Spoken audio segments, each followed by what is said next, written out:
Hi guys, welcome back to the another video of government job channel. तो guys आज के इस video में मैं आपको बताने वाली हूँ एनएचपीसी में न्यू रिक्रूटमेंट आउट हो चुके हैं। तो इस न्यू रिक्रूटमेंट में क्या क्या एलिजिबिलिटी क्राइटेरिया रखा गया है, उसी के साथ एज लिमिट क्या है और आपके पेमेंट स्केल कहाँ तक बढ़ सकता है, इसके बारे में कंप्लीट जानकारी इस वीडियो में आपको मिल जाएगी। तो प्लीज वीडियो को लास्ट तक देखते रहिए। तो गाइस सबसे पहले यहाँ पर बताया गया है डिटेल्स ऑफ वैकेंसीज में कि आपकी जो पोस्ट रहने वाली है, फर्स्ट पोस्ट वो है सीनियर मेडिकल ऑफिसर की। यहाँ पर आपका इसेंशियल क्वालिफिकेशन जो बताया गया है वो है एमबीबीएस डिग्री। अगर आपने एमबीबीएस डिग्री किसी भी वैलिड रजिस्ट्रेशन या फिर वैलिड यूनिवर्सिटी से कंप्लीट की है तो आप फॉर्म फिलअप कर पाओगे। यहाँ पर कोई भी ऐसे परसेंटेज फिक्स नहीं बताया गया है कि इतने ही आपको परसेंटेज चाहिए, मिनिमम या फिर मैक्सिमम। लेकिन अगर आपने पास किया हुआ है एमबीबीएस डिग्री, यानी कि पास्ट कैंडिडेट्स भी अप्लाई करने के लिए एलिजिबल होंगे। लेकिन आपके पास एक्सपीरियंस होना चाहिए 2 साल का। पोस्ट इंटर्नशिप एक्सपीरियंस जो होता है वो एक्सपीरियंस आपके पास अगर है तो आप सीनियर मेडिकल ऑफिसर के लिए फॉर्म फिलअप कर पाओगे। मैक्सिमम एज यहाँ रखा गया है 33 ईयर्स।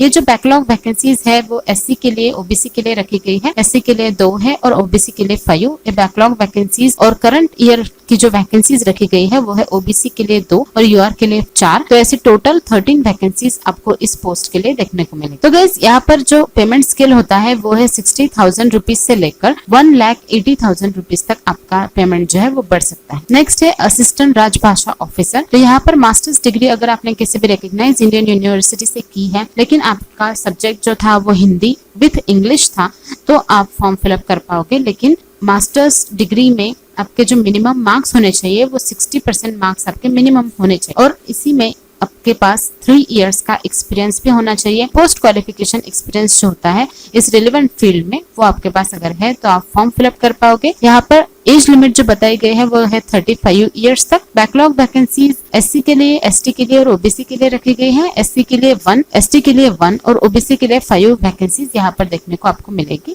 टोटल 7 वैकेंसीज इस पोस्ट के लिए रखी गई है। यहाँ पर गाइज आपका जो पेमेंट स्केल है वो 40,000 रुपीज से लेकर 1,40,000 रुपीज तक बढ़ सकता है। नेक्स्ट है जूनियर इंजीनियर सिविल की पोस्ट। तो यहाँ पर गाइज अगर आपने फुल टाइम रेगुलर डिप्लोमा किया हुआ है सिविल इंजीनियरिंग में किसी भी गवर्नमेंट रिकॉग्नाइज्ड यूनिवर्सिटी या फिर इंस्टीट्यूट से विथ मिनिमम 60% मार्क्स अगर आपने स्कोर किए हैं, सिक्योर किए हैं तो आप सिविल जूनियर इंजीनियर के लिए फॉर्म फिलअप कर पाओगे। यहाँ पर एज लिमिट 30 इयर्स रखी गई है और गाइज यहाँ पर टोटल वैकेंसी 68 करंट ईयर की ये वैकेंसीज रहने वाली है। एससी कैटेगरी के लिए 11, एसटी के लिए 4, ओबीसी के लिए 19, ईडब्ल्यूएस के लिए 6 और यूआर के लिए 28 वैकेंसीज कंप्लीट रखी गई है और टोटल 68 वैकेंसीज आपको इस पोस्ट के लिए देखने को मिलेगी। यहाँ पर आपकी पेमेंट लेवल जो है वो 29,600 रुपीज से लेकर 1,19,500 रुपीज तक आपकी पेमेंट स्केल बढ़ सकती है। नेक्स्ट है जूनियर इंजीनियर इलेक्ट्रिकल। तो यहाँ पर भी गाइज अगर आपने full time regular diploma in electrical engineering किया है मिनिमम 60% मार्क्स किसी भी रिकॉग्नाइज्ड यूनिवर्सिटी से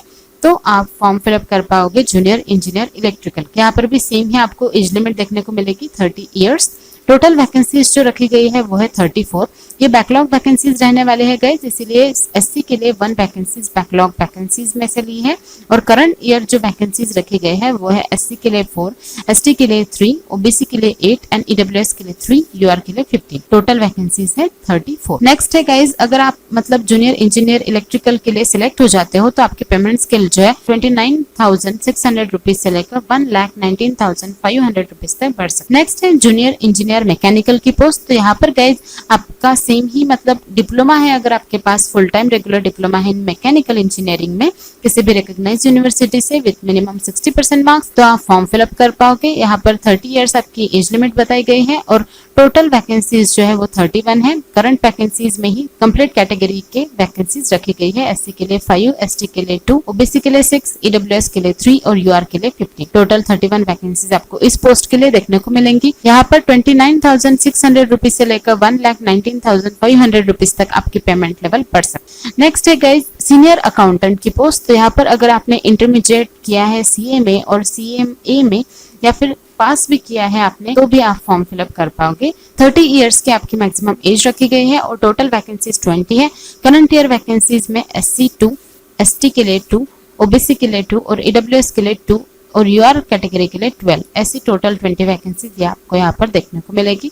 यहाँ पर आपकी पेमेंट लेवल जो है वो 29,600 रुपीज से लेकर 1,19,500 रुपीज तक बढ़ सकता है। नेक्स्ट है गाइस की वैकेंसीज जो है वो PWBD कैंडिडेट के लिए कंप्लीट यहाँ आपको यहाँ पर देखने को मिलेगी। यहाँ पर सीनियर मेडिकल ऑफिसर के लिए 1 वैकेंसीज रखी गई है, assistant Rajbhasha officer, junior engineering civil, junior engineer electrical, junior engineer mechanical और सीनियर अकाउंटेंट के लिए टोटल वैकेंसीज आपको यहाँ पर 6 देखने को मिलेगी। तो गाइस कंप्लीट जो वैकेंसीज है, अगर आप इसमें एलिजिबल हो, आप फॉर्म फिलअप करना चाहते हो तो आपके लिए एप्लीकेशन फीस जो रहने वाले है ओबीसी, जनरल और जनरल ईडब्ल्यूएस कैटेगरी के कैंडिडेट के लिए 250 रुपीज आपके एप्लीकेशन फीस रहने वाले हैं। उसी के साथ SC, ST, PWBD और एक्स सर्विसमैन कैंडिडेट के लिए कोई भी फी नहीं रखेगी। इसीलिए अगर आप फॉर्म फिलअप करना चाहते हो इस पोस्ट के लिए तो आपका एप्लीकेशन डेट जो है वो स्टार्ट हो चुका है 1 सितंबर से। Last date for receipt of online application जो रहने वाला है वो है 13 सितंबर 2021, यानी कि 1 मंथ आपको दिया गया है फॉर्म भरने के लिए, फॉर्म फिलअप करने के लिए। अगर आप डालना चाहते हो तो 1 मंथ के अंदर अंदर आपको डाल देना है। तो गाइस इस वीडियो में मैंने आपको कंप्लीट जानकारी बता दी है। अगर आपको वीडियो पसंद आया हो तो प्लीज वीडियो को लाइक कीजिए, शेयर कीजिए और अगर आप हमारे चैनल पर न्यू हैं तो प्लीज चैनल को सब्सक्राइब कीजिए ऐसे ही अपडेटेड कंटेंट्स के लिए। Thank you all.